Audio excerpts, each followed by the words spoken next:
Our witnesses, as you may have heard, we have about 18 roll call votes starting at 2:30 this afternoon, and some have recommended moving this hearing to tomorrow, but given the fact that people have traveled great distances, we want to get it done today. I want to give each of you a chance to provide your testimony before we get called away for the votes.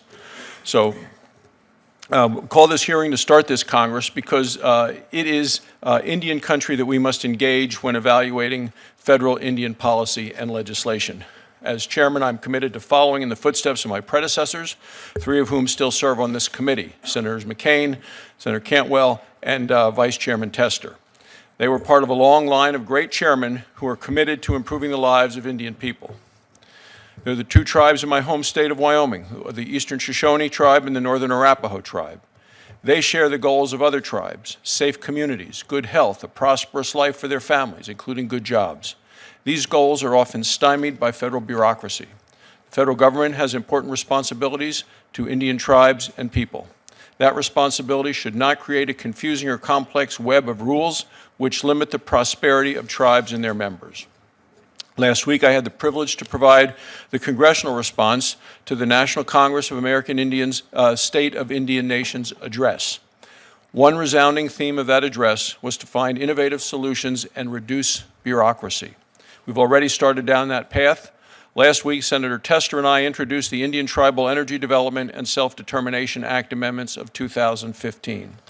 Tribes have the potential to contribute to our nation's energy security. This bill will tap into that potential. This legislation will cut the bureaucratic red tape and let tribes develop their energy resources, putting their destiny back into their hands and not into the federal government. Today, I've also introduced the Department of Interior Tribal Self-Governance Act of 2015. This bill has been around in some form or another since at least the 108th Congress. It's intended to improve the process for negotiating, reviewing, and approving tribal compacts with the Bureau of Indian Affairs. These compacts are key mechanisms for tribal administration of Indian programs. This bill would reduce federal bureaucracy and promote local control and accountability. Significant work on these measures has been done over the years. I urge this committee and Indian country to join me in getting these measures signed into law this year. I intend to continue advancing legislation and oversight that serves similar purposes and improve the lives of Indian people. As chairman, my top priorities are jobs, energy and natural resource development, health care, education, juvenile justice, and tribal self-governance. The more progress we can make on these issues, the more progress we can make in helping families. I cannot do that without the bipartisan work of this committee and the vice chairman in particular. So I want to reiterate my appreciation for Senator Tester's leadership and the collaborative spirit that he continues to bring to this committee. I'd now like to ask Vice Chairman Tester if he has an opening statement.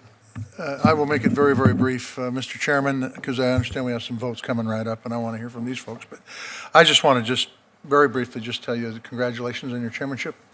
I look forward to working with you and everybody else on this committee to move Indian country forward. There are a number of issues, some of which we'll hear today.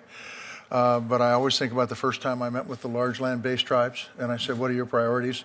And after about 3 minutes, I said, we're going to have to prioritize, okay, because there was just too many of them.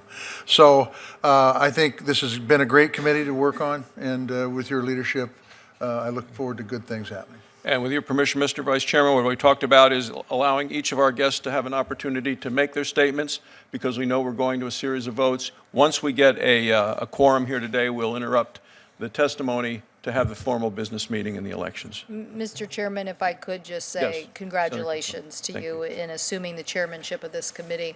As someone who has been the vice chair of the committee under Senator Kaka, myself, and Senator Tester, you have worked with each of us in a great collaborative fashion, and we all appreciate that. So we wish you well in taking the gavel in this committee, and we'll look forward to working with you on the priorities that you just mentioned. If I could just for a second thank Mary Pavel, who will be leaving the committee as staff director, who came on during my tenure, and I appreciate her hard work and dedication on behalf of Indian country. So thank you, Mr. Chairman. Well, thank you. And as we have now actually gotten a quorum, so perhaps I could now call the business meeting to order.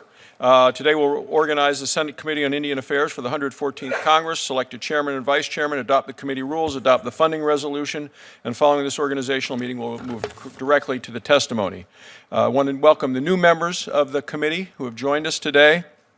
And in the interest of time, I'm going to forego any additional comments and just would like to turn to nominations. Is there a nomination for chairman? Mr. Chairman, Senator Heitkamp.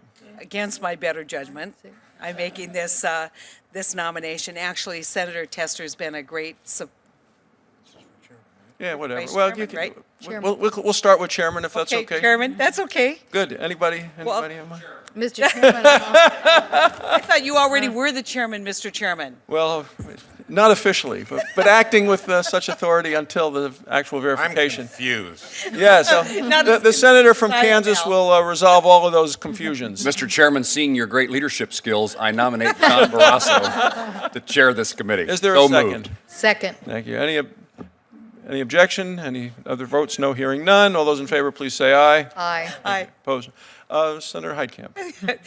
I'm going to just nominate John Tester to be the I'll vice second it. chairman. All right. Shut up. All those in favor? Aye. Opposed?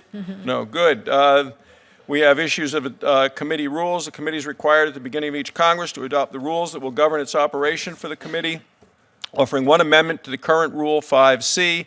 As required by the committee rules, a copy of the proposed amendment was provided to each member of the committee and included in the agenda 7 days in advance. The amendment would change the deadline for filing amendments to bills considered at the business meeting from 24 hours to 48 hours in advance of the meeting. It would give the members and the staff time to review the amendments. Move to adopt these committee rules for the 114th Congress. Is there a second? Second. Any debate? Hearing none. All those in favor say aye. Aye. Opposed? The ayes have it. Final item of business is the adoption of the committee funding resolution. This resolution is based on the allocation provided by the Senate Rules and Administration Committee. It authorizes expenditures from March 1st, 2015 through February 28th, 2017. Any discussion? Hearing none. All those in favor, say aye. Aye. Opposed, no. That's adopted. Thank you. I'll now adjourn the business meeting and go back to the testimony. If we could start, I'd like to welcome the Honorable Aaron Payment, who is the Midwest Area Vice President of the National Congress of American Indians, Washington, D.C. We'd love to hear from you.